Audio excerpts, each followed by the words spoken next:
कहाँ वे और कहाँ हम। हॉलीवुड की अवतार और बॉलीवुड की पठान। आप खुद अंतर देख लीजिए।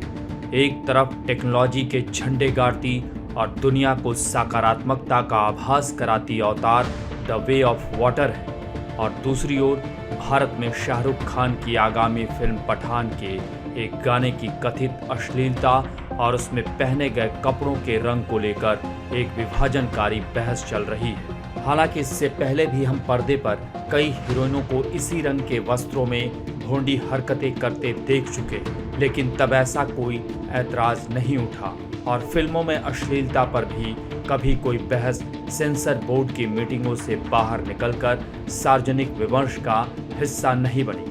इस बारे में तमाम तरह की मीन में को हमारी हर अगली पीढ़ी बड़े बूढ़ों की कई दूसरी नसीहतों की तरह अनदेखा करती आई है, मगर आज अनेक लोग कपड़ों के रंग को लेकर भी पठान का विरोध कर रहे हैं। जाहिर है यह स्वयं स्फूर्त और अनायास नहीं है। सबको पता है कि असल में मुद्दा किसी लिबास का संक्षिप्त होना या उसका रंग या उसे पहनकर की गई हरकतें नहीं है, बल्कि मुद्दा खुद शाहरुख खान है। उनकी पहले कभी कही गई कुछ बातें हैं। इसका सबूत ये है कि बेशर्म रंग गाना रिलीज होने से पहले ही कुछ लोग पठान का बायकॉट करने को उकसा रहे थे।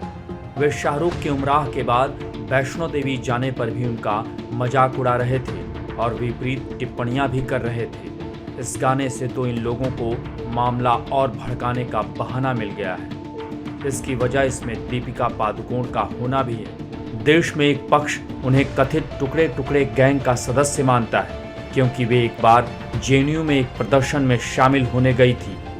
वैसे सरकार मानती है कि टुकड़े टुकड़े गैंग नाम की कोई चीज नहीं है, लेकिन जिन्होंने यह नामकरण किया वे इससे पीछे हटने को तैयार नहीं है। स्थिति यह है कि अब खुलकर पठान के बहिष्कार का अभियान चल रहा है, जिसमें मंत्री, मुख्यमंत्री, महंत और मौलाना तक शामिल हो गए हैं, जबकि दूसरा पक्ष सोशल मीडिया पर इस फिल्म के समर्थन में दिन रात एक किए हुए है। यह लाल सिंह चड्ढा से आगे का बल्कि उससे ज्यादा मारक अध्याय है। दिलचस्प यह है कि शाहरुख खान पठान में केवल अभिनय कर रहे हैं। इसे बनाया तो यशराज फिल्म्स ने है, जिसके मुख्य कर्ता धर्ता आदित्य चोपड़ा है। इस गुरुवार कोलकाता इंटरनेशनल फिल्म फेस्टिवल के उद्घाटन के मौके पर शाहरुख खान ने कहा कि मैंने कहीं पढ़ा था कि नेगेटिविटी सोशल मीडिया का इस्तेमाल बढ़ाती है और इससे उसकी कॉमर्शियल वैल्यू भी बढ़ती है।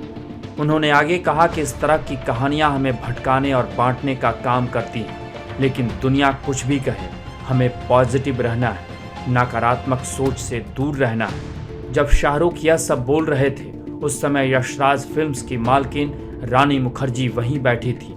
इसी कार्यक्रम में अमिताभ बच्चन ने कहा कि देश को आज़ादी मिले कई साल बीत चुके हैं, लेकिन आज भी नागरिक स्वतंत्रता और बोलने की आज़ादी पर सवाल उठाए जाते हैं। उन्होंने यह भी कहा कि पहले के मुकाबले आज दर्शकों के पास हर तरह का कंटेंट है और यह उनकी मर्जी है कि वे क्या देखना चाहते हैं।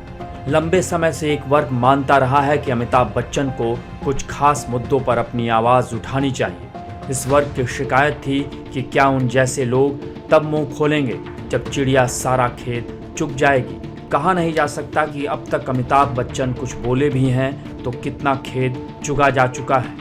बहरहाल एक बात हमें याद रखनी चाहिए कि कोई अभिनेता अपनी निजी मान्यता के तहत वैष्णो देवी जाता है या टोपी और तिलक लगाकर अपने दफ्तर में कलश स्थापना की पूजा करवाता है तो यह स्वाभाविक होगा। लेकिन अगर अपने स्टारडम और अपने बाजार को बचाने के लिए और माहौल के दबाव में ऐसा किया गया है तो फिर मान लीजिए कि ये हमारे फिल्म उद्योग की सबसे दारुण तस्वीरें हैं। वोटों के दबाव में नेताओं के मंदिर मंदिर भटकने से कहीं ज्यादा।